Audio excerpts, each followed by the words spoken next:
what's up, witches? I'm Allie the Bronx Witch, and welcome to this week's Magic Mondays. This week, I am turning the sage, thyme, and orange peel honey that I made a few weeks ago into some slippery elm lozenges.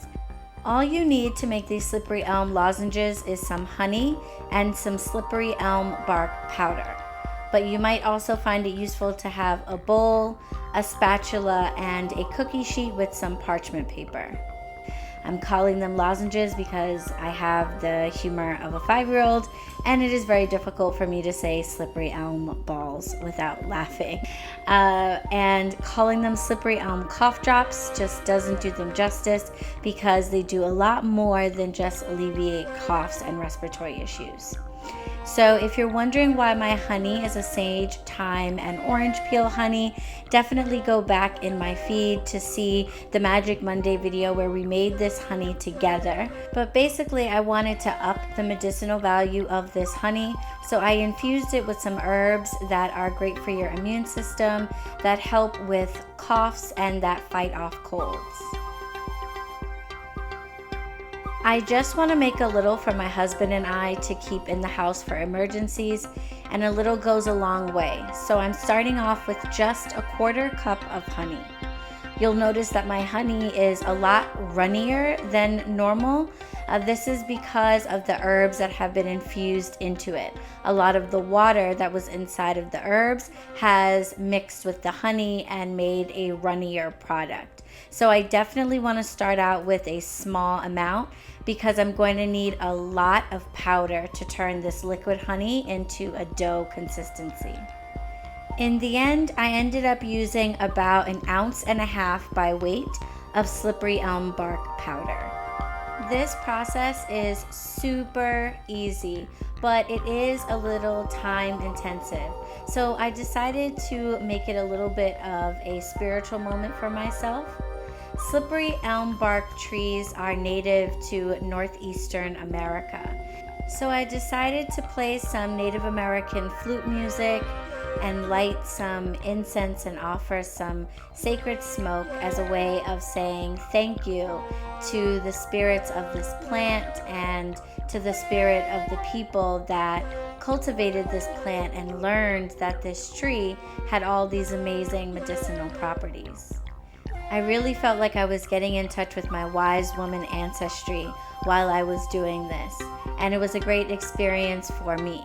But it would probably be boring to you, so we're gonna speed up here.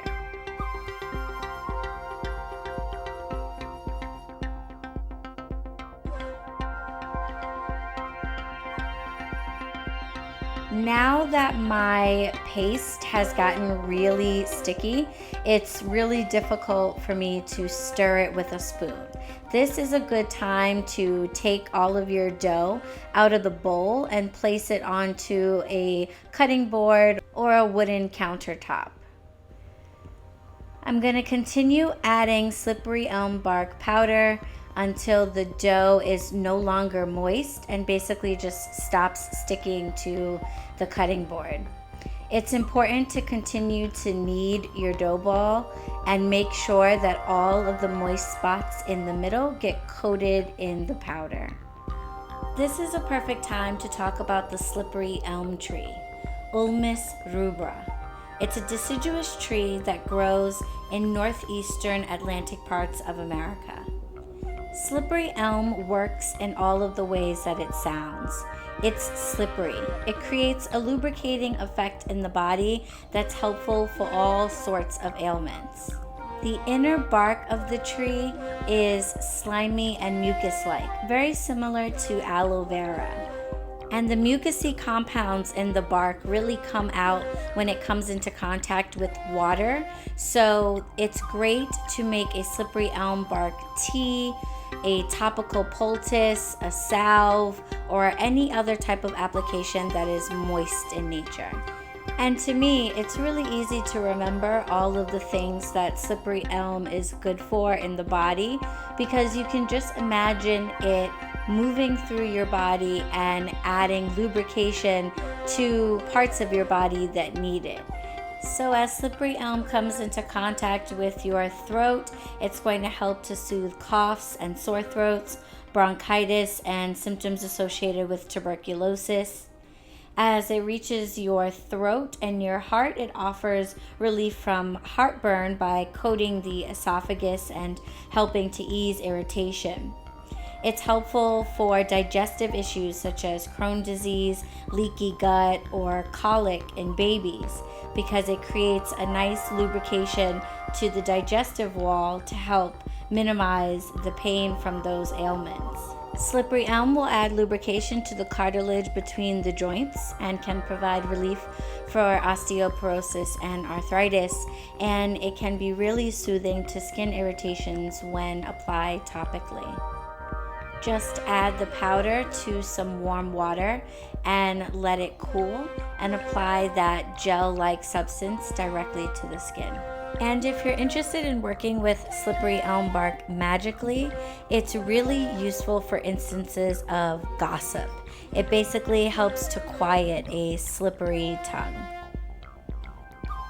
If you decide to work with slippery elm bark, please be mindful of where you get it from, because it has become really popular with herbalists and spiritualists in the last few years. Of course, the natural resource of this plant is being endangered. So now that I have my ball of dough, essentially, I can do a couple of things with it. First of all, if I didn't want to use it right at this moment, I could just put it into the refrigerator and it would hold for quite a while. But I'm going to make these into individual lozenges so that they're easier to take.